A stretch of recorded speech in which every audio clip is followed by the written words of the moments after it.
जी students, topic हमारा continue है accounting equation. और अकाउंटिंग इक्वेशन पे हम लोग इफेक्ट ऑफ ट्रांजैक्शंस पढ़ रहे हैं और इफेक्ट ऑफ ट्रांजैक्शंस को इन्फॉर्म कर रहे हैं कि भाई इक्वेशंस पे इसका क्या इफेक्ट होना चाहिए। किसी भी ट्रांजैक्शन का इफेक्ट अकाउंटिंग की इक्वेशन पे क्या पड़ा, एसेट पे क्या इफेक्ट पड़ा, लायबिलिटी पे क्या इफेक्ट पड़ा, ऑनर इक्विटी पे क्या इफेक्ट पड़ा। तो एक डिफरेंट क्वेश्चन सॉल्व करेंगे आज। तो स्टार्ट करते हैं क्लास को। और उससे पहले दोनों साइड पे एक लाइन ड्रॉ कर लें, इस तरह से कॉलम्स खींच लें और कॉलम्स खींचने के बाद ये सवाल को सॉल्व करते हैं। तो कॉलम्स आप ड्रॉ कर लीजिए। The following are transactions completed by Ali air conditioners 2014। दिसंबर 1 में कहते हैं invested cash ₹60,000 and shop equipment worth ₹8,000। Owner ने बिजनेस कारोबार शुरू किया और बिजनेस में क्या इन्वेस्ट किया, कैश भी इन्वेस्ट किया 60,000। और कैश के साथ साथ क्या इन्वेस्ट किया है, शॉप इक्विपमेंट। यानी ये शॉप इक्विपमेंट परचेज़ नहीं किया है, यानी बिज़नेस के पैसों से ख़रीदा नहीं है, बल्कि इन दोनों चीज़ों का प्रोवाइड करने वाला कौन है, ऑनर। ऑनर ने कारोबार में कैश इन्वेस्ट किया 60,000 एंड शॉप इक्विपमेंट भी इन्वेस्ट किया। अब देखें, शॉप इक्विपमेंट भी हमारा क्या है, एसेट है। यानी वो इक्विपमेंट जो शॉप में इस्तेमाल होगा, यूज़ होगा, तो वो भी हमारे लिए एसेट्स की हैसियत रखता है। उसकी भी एक वर्थ है, यूज़फुल है, बेनिफिट देने के लिए, तो वो भी एसेट्स हैं। तो आज ऑनर ने कारोबार में कितने एसेट प्रोवाइड किए, 2 एसेट प्रोवाइड किए। कौन कौन से, कैश और शॉप इक्विपमेंट। तो यहाँ देखें, इस तरह से पहले कॉलम ड्रॉ कर लें। फर्स्ट, हमारे बिजनेस के एसेट्स में 2 चीज़ों में इजाफा हो गया, एक तो कैश में इजाफा हो गया और एक शॉप इक्विपमेंट में इजाफा हो गया। तो यहाँ पे कॉलम बनाएं। और बिजनेस में कैश कितना प्रोवाइड किया ऑनर ने, 60,000। और शॉप इक्विपमेंट कितना प्रोवाइड किया, 8,000। और ये 60 और 8, ये दोनों कितना होगा, ये मिला के 68,000। तो प्रोवाइड करने वाला कौन, ऑनर। तो इससे ऑनर इक्विटी बढ़नी चाहिए, ऑनर इक्विटी में इजाफा होना चाहिए। लेकिन ऑनर इक्विटी में सिर्फ 60,000 का इजाफा नहीं होना चाहिए, क्योंकि ऑनर ने सिर्फ कैश प्रोवाइड नहीं किया, बल्कि ऑनर ने अपने घर से कैश भी लेकर आया बिजनेस में और शॉप इक्विपमेंट भी लेकर आया। तो कैश में भी इजाफा हो गया और शॉप इक्विपमेंट में इजाफा हो गया। कितना होगा ये, 68,000। दोनों साइड देंगे बैलेंसेस हैं। और अब जब भी बिज़नेस में ऑनर कारोबार में कैश के साथ कोई और बिज़नेस में एसेट इन्वेस्ट करेगा तो सबको प्लस कर लेंगे। ये सपोज कर लेंगे, अगर ऑनर ने कारोबार में कैश भी इन्वेस्ट किया होता, इक्विपमेंट भी इन्वेस्ट किया और फर्नीचर भी इन्वेस्ट किया, तो फिर हम तीनों को प्लस कर लेते। फिर हमारे 3 कॉलम बन जाते, कैश का अलग, इक्विपमेंट का अलग, फर्नीचर का अलग। फिलहाल अभी ऑनर ने 2 चीज़ें प्रोवाइड की हैं, कैश और शॉप इक्विपमेंट। तो ऑनर क्लेम में इजाफा हुआ, कितना इजाफा हो गया, 68,000। कोई लायबिलिटी वगैरह कर्जा वगैरह नहीं है। दिसंबर 3 में कहते हैं paid shop rent for the month 6,000। हमने बिज़नेस का शॉप रेंट पे किया है 6,000। इससे क्या होना चाहिए, हमारे बिज़नेस से पैसे कम होने चाहिए। पेड यानी कैश पे किया तो कैश माइनस, और शॉप रेंट पे किया तो शॉप रेंट हमारे बिज़नेस का एक्सपेंस है, और एक्सपेंस से ऑनर इक्विटी माइनस होती है, सब्ट्रैक्ट करते हैं। तो आज बिज़नेस से कैश भी सब्ट्रैक्ट कर दें, ऑनर इक्विटी भी सब्ट्रैक्ट कर दें। कैश भी माइनस, ऑनर इक्विटी माइनस।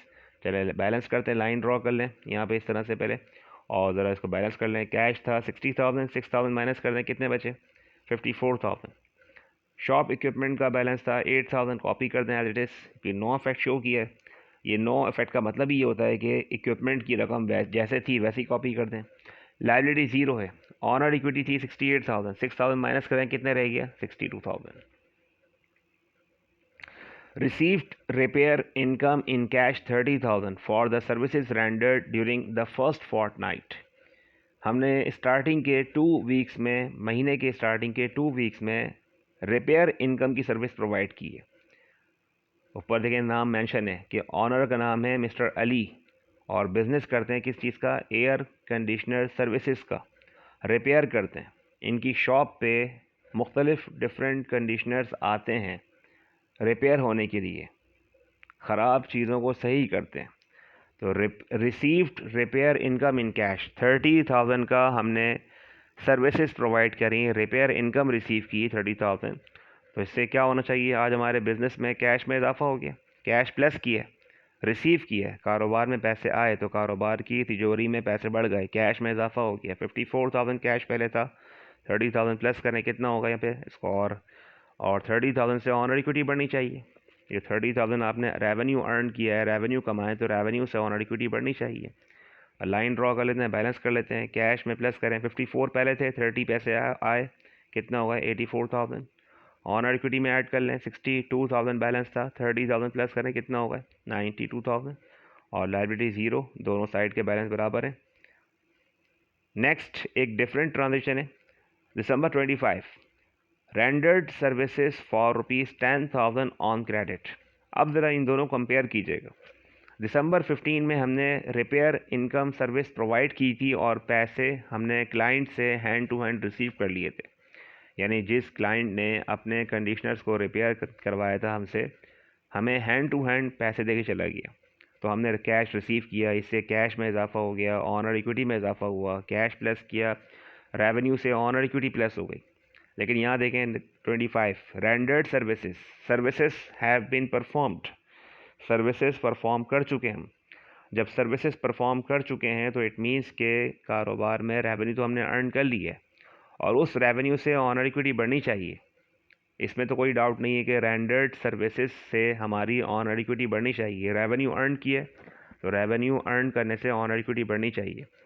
अब ऑन क्रेडिट का मतलब क्या होता है कि कस्टमर से, क्लाइंट से पैसे मिले नहीं हैं और उस कस्टमर ने, क्लाइंट ने हमसे प्रॉमिस किया है, वादा किया है कि पैसे मैं आपको 10 दिन बाद, 20 दिन बाद, महीने बाद प्रोवाइड कर दूंगा, दे दूंगा, 2 दिन बाद, 5 दिन बाद आप ये मेरी चीज़, एयर कंडीशनर को आप रिपेयर कर दें, ठीक कर दें, मैं इसके पैसे आपको 3 डेज़ बाद, 5 डेज़ के बाद मैं आपको पे कर दूंगा।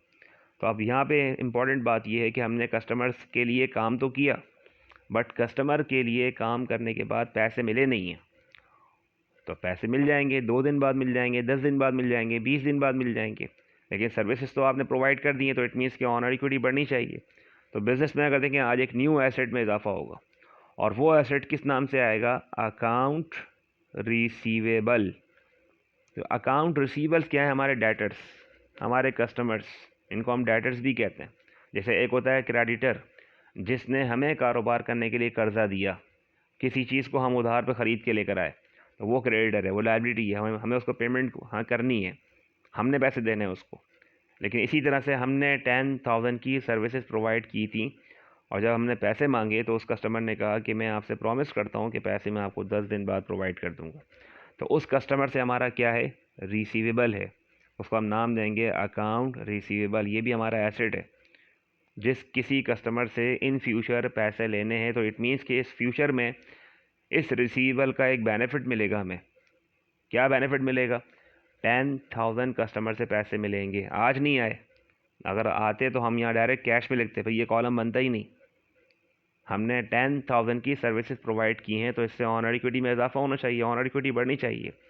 और एसेट साइड पे कैश नहीं, बल्कि कैश के अलावा अकाउंट रिसीवेबल बढ़ना चाहिए। बाकी कैश पे नो इफेक्ट और इक्विपमेंट नो इफेक्ट। अब ज़रा लाइन ड्रॉ कर लें, बैलेंस कर लेते हैं। Cash as it is copy करते हैं, बाकी चीज़ एज इट इज़ कॉपी करते हैं। ऑनर इक्विटी में इजाफा हो गया, 92,000 थे, 10,000 प्लस करें, कितना हो गया 1,02,000। 10,000 अभी आपने रिसीव तो नहीं किए, तो फिर आपने ऑनर इक्विटी क्यों प्लस कर ली, वो इसलिए क्योंकि हमने सर्विसेज प्रोवाइड कर दी हैं, सर्विसेज परफॉर्म कर दी हैं। जब सर्विसेज परफॉर्म कर दी हैं तो इससे ऑनर इक्विटी में प्लस होना चाहिए, बढ़नी चाहिए। कितना हो गया 1,02,000। Paid salaries 5,000 cash to employees. हमने बिजनेस में सैलरीज एक्सपेंस पे किया, तो इससे क्या होना चाहिए, कैश बी minus owner equity minus. Cash भी माइनस कर दें यहाँ से, ऑनर इक्विटी माइनस कर दें, बाकी सब पे नो इफेक्ट लगाएं। चले बैलेंस करते हैं। 84,000 कैश था, 5 माइनस कर दें, कितने रह गए 79,000। ऑनर इक्विटी थी 1,02,000, 5 माइनस कर दें, कितने रह गए 97,000। और अब ये मैंने नेक्स्ट पेज पे ट्रांसफ़र कर दिए बैलेंसेस। अगर आपके पास भी बैलेंसेस एक पेज एंड हो जाए तो उस पेज को एंड वहीं पे छोड़ के नेक्स्ट पेज पे बैलेंसेस पहले ट्रांसफ़र कर दें, लिख दें। जो भी आपके लास्ट लाइन के बैलेंसेस हैं उन बैलेंसेस को यहाँ ला के लिख दें और फिर क्वेश्चन कंटिन्यू करें, सॉल्व कर लेते चलें। 30 में कहते हैं received cash from client ₹6,000 on account. ये ऑन अकाउंट क्यों मेंशन कर रहे हैं, कैश रिसीव किया, पैसे लिए। जब कैश रिसीव किया, पैसे लिए, तो इससे कारोबार में, बिज़नेस में कैश बढ़ना चाहिए। आज हमारे पास पैसे कारोबार में आए तो इससे कैश में इजाफा हो गया, कैश को प्लस करेंगे। पैसे मिले किससे? क्लाइंट से। क्लाइंट कौन?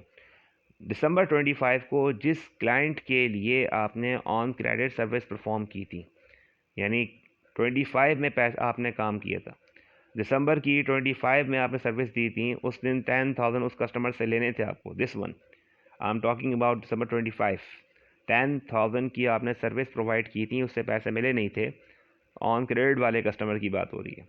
तो आज उस ऑन क्रेडिट वाले कस्टमर से पैसे रिसीव कर लिए। क्या रिसीव किया? कैश। इससे कैश क्या होना चाहिए? बढ़ना चाहिए। कैश में प्लस करेंगे। लेकिन आज 30 दिसंबर को हमने कोई मज़ीद सर्विस प्रोवाइड नहीं करी है, यानी मज़ीद कोई सर्विसेज रेवेन्यू अर्न नहीं किया है, बल्कि प्रीवियस ट्रांजेक्शन के पैसे रिसीव किए। तो कैश में इजाफा हो गया, कैश बढ़ गया 6,000 से, और अब आपका जो रिसीवल था वो माइनस हो गया, कम हो गया।